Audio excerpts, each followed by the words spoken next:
दोस्तों 15 जनवरी 2025 एक बहुत ही बड़ा दिन, इंडियन नेवी और भारत की पावर को वर्ल्ड में शो करने वाला दिन, क्योंकि 15 जनवरी को भारत के prime minister Narendra Modi ji 3 warships को इंडियन नेवी को सौंप रहे हैं। इन 3 वॉरशिप्स में एक डेस्ट्रॉयर INS सूरत, दूसरा फ्रिगेड INS नीलगिरी और तीसरा इलेक्ट्रिक डीजल सबमरीन INS बागसीर है।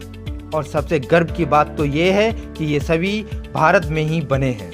इससे इंडियन नेवी की ताकत बहुत अधिक बढ़ जाएगी। साथ ही साथ यह धीरे धीरे यह दिखा रहा है कि भारत एक ग्लोबल सुपर पावर बनने की राह पर तेजी से आगे बढ़ रहा है। आप क्या मानते हैं? कमेंट करके जरूर बताइएगा।